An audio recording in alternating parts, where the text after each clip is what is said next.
आज बनाচ্ছি পাতলা করে মাছের ঝোল তেলাপিয়া মাছ কাঁচকলা আলু কাঁচা লঙ্কা দিয়ে। এদিকে হচ্ছে কড়াই গরম বসিয়ে দিয়েছি, তেলাপিয়া মাছগুলো এক এক করে ভেজে নিলাম। তারপরেও মাছ ভাজার তেলে গোটা জিরে ফোড়ন দিয়ে দিলাম, দিয়ে একে একে আলু কাঁচকলা কাঁচা লঙ্কা সমস্তটা দিয়ে ভালো করে ভেজে নেব। নুন হলুদ দিয়ে ভালো করে ভেজে নেবো। আমি এতে কোনো মশলা দিচ্ছি না, তোমরা চাইলে জিরে আদা ধনে বাটা দিতে পারো। আমার পেট গরম জ্বর বলে তার জন্য হালকা পাতলা করে এরকম রান্না করছি। এরকম রান্না আমাদের ঘরে সাধারণত কেউ খায় না। আমার বর বলছে রুজির ঝোল এটা খেয়ে নাকি মানুষ অসুস্থ হয়ে পড়ে। যাই হোক, আমি তো এরকম রান্না খেয়ে সুস্থ আছি।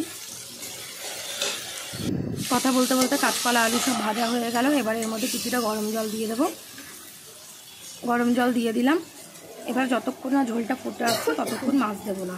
ঝোল ভালো করে ফুটে আসবে, তারপরে হচ্ছে মাছটাকে দিয়ে নামিয়ে নেবো। যাই হোক, জলটা দেওয়া হয়ে গেল কথা বলতে বলতে। এদিকে সেদ্ধ হওয়ার পালা, সেদ্ধও হয়ে এসছে মোটামুটি। এবার হচ্ছে ভেজে রাখা মাছগুলো দিয়ে দেবো। মাছগুলোকে দিয়ে ভালো করে ফুটিয়ে নামিয়ে নেব।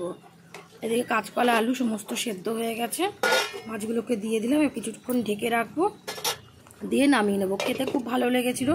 পেট গরম জ্বর সর্দি কাশির মধ্যে এরকম রান্না খাওয়াই ভালো। যাই হোক, আমার রুগীর ঝোল রেডি হয়ে গেল। কেমন হয়েছে রান্নাটা বলো। ভিডিওটা ভালো লাগলে একটা লাইক কমেন্ট শেয়ার করে দেবে। তোমাদের একটা লাইক কমেন্ট শেয়ার আমাকে এগিয়ে নিয়ে যেতে সাহায্য করবে।